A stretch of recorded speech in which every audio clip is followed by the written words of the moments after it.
Why are you staring at a blank screen again? When you know you've got exams coming.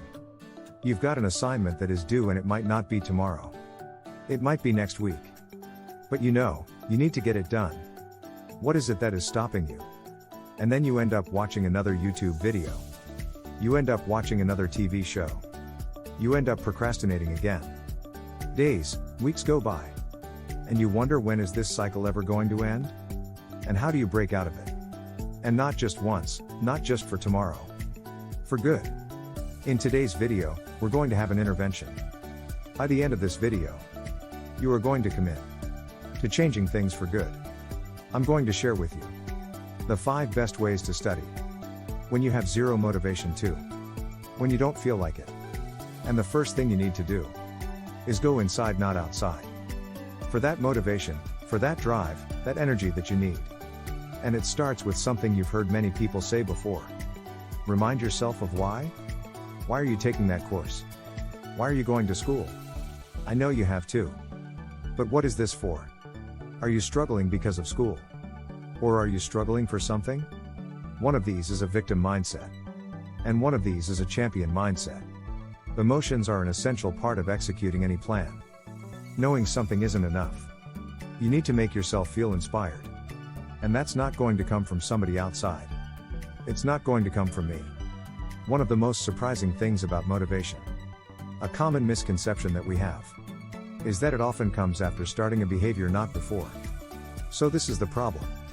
You're waiting for motivation to study. When you need to study to get motivated, you need to go inside your own mind and find the active inspiration to move you forward. Your mind is ruled by 2 different systems: the rational mind and the emotional mind. And both of them compete for control. Your rational mind, it wants to change something, it wants to study. It wants you to achieve your potential in life. The emotional mind, it loves the comfort, it loves the safety. It loves doing the fun things, the procrastinating things. Every behavior has a positive intention behind it. So stop waiting for motivation. And ask yourself, why does this matter? And it doesn't have to be something noble or good. It could just be, I need to get a good grade so I can get into this university. So I can get this job, so I can make some money. But what is it that's going to compel you to make some moves? The second thing you need to remember. Start looking for the best environment. I promise you, it's going to be way easier. And way more effective.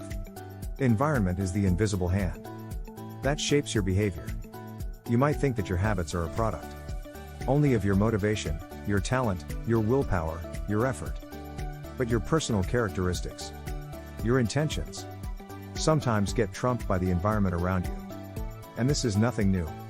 It's been known for 80 years.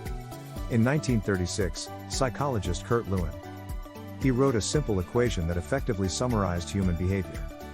And it goes like this: B equals FP, E. This equation's basically saying, behavior is the result of that person in an environment. So think about it, when you're sat in an exam, you're at the front of the hall or the classroom, and the teacher is standing over you, and 30 other students are sitting in silence writing away. Do you worry about motivation? No.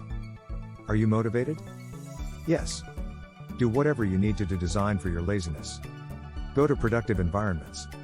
Structure the physical and virtual space around you, so that you make good choices by default. It's not about how motivated you are. It's about being in the right place and designing for that laziness. The motivation, it'll find you later. The next tip is state change. When you have no motivation, what is it like? Just pay attention to your body. How is it moving? What are your eyes focusing on? How many tabs do you have open right now? How many other things are you trying to do? What you need to do is change your emotional state. Your mind and your body, they're interconnected. When your body gets tired after a long day, your mind gets tired. When you haven't eaten, your body is craving more calories. Your mind finds it hard to focus. And an easy way to change the way that you feel in an instant, so that you get motivated again, is to change your physical state. Just notice what your breathing is like when you're motivated. When you're in flow, versus when you're distracted. There's several ways you can do this. The first one is go for a 9-minute walk. Spend time with your loved ones. Talk about your motivation levels with someone. Do some Wim Hof breathing. Play an instrument. Take a long, warm bath or shower. Because this gets you into a relaxed state of mind. Which is important to get you in the right frame of mind, the right focus. And it's only when your mind is at ease that those alpha waves start rippling through your brain. And you're more likely to look inwards to introspect and think. This is why I need to get this done.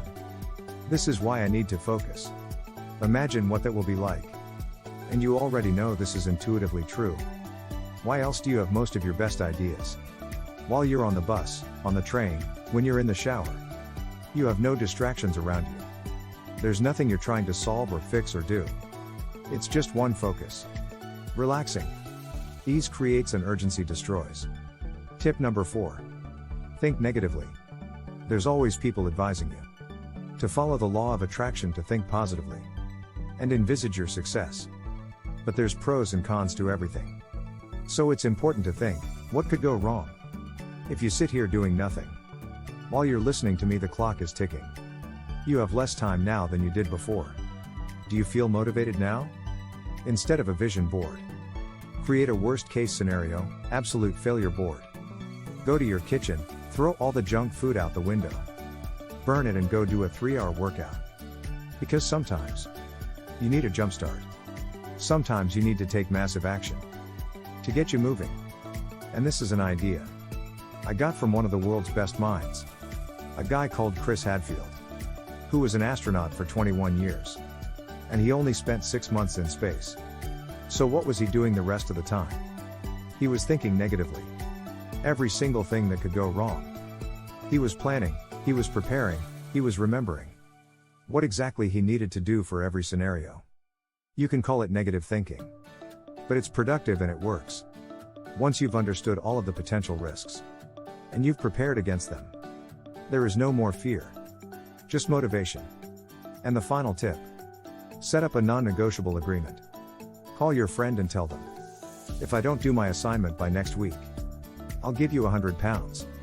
This is known as a commitment device. Because if you commit to nothing, you are going to be distracted by everything. It's called hyperbolic discounting. It's a fancy way of saying we overvalue the short run relative to the long run. So if I give you 2 similar rewards, you will show a preference for the one that you can have now, rather than later. Let me give you some practical examples. It's obvious. Do you sit and watch TV? Or do you go out for a run in the cold? Do you grab the fruit salad? Or the cheesecake like everyone else for dessert? All of you know what's good right now isn't necessarily good in the long run. And commitment devices like the non-negotiable agreement, they change this up.